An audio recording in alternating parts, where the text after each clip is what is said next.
موږ موز نه کو په دې دنیاوي ماحول کې نو په ورځ د قیامت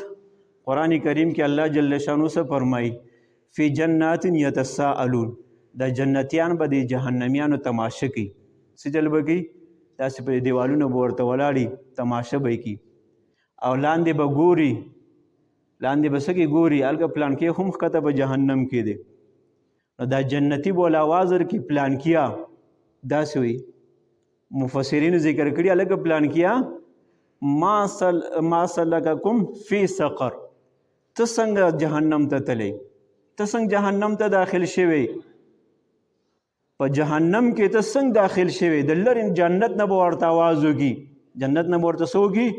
آواز ورته وکړي هلکه پلان کیا ته ولې جهنم ته تللی څه عمل دی کړی نه دی به ورته څه وي د جهنم لم نکو من المصلین مونږ مونځ نه کوو څه چل هم کوو مونځ هم نه کوو هسې نه چې بیا جهنم کې پراته یو او خلک راته وازونه رشته داران راته وازونه کوي پلان کیا ته ولې جهنم ته تللی نو مونږ به ورته څه وایي مونږ مونځ نه کوو څه چل کوو قرآن کریم آیت دی ها سورې دغه د مدثر کې الله جل شانو د جنتیانو هغه نظاره او د جهنمیانو هغه ذکر کوي تپوس پکې ته ولې جهنم ته تللی ولې تللی ما لم نکو من المصلین خلک به تله جومات ته خلک به چېرته تلل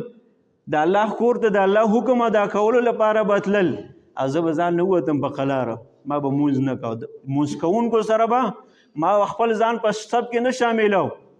ډېر داسې دي مانځه ټیم شي خلک په یو په بل وځي چې کم مونځګزار هغه د الله کور ته راشي چې کم بیلمازی یاره نشم کولی نن مې کپړې صحیح نه دي او نن راته چې کم دی بوټان مې پخپو دي نن چې کم دی راته دا مسله ده ستړی یم او ده دی په بل طرف باندې وځي نو بیا هلته کې به موږ څه وایو لم نکو من المصلین الله دې موږ او تاسو ټول د جهنم نه محفوظ وساتي نو محفوظ ساتلو دپاره به لاره اختیارو مونځ به کوو څه چل به کوو مونځ به کوو نو کوو به انشاءالله کوشش به کوو که نه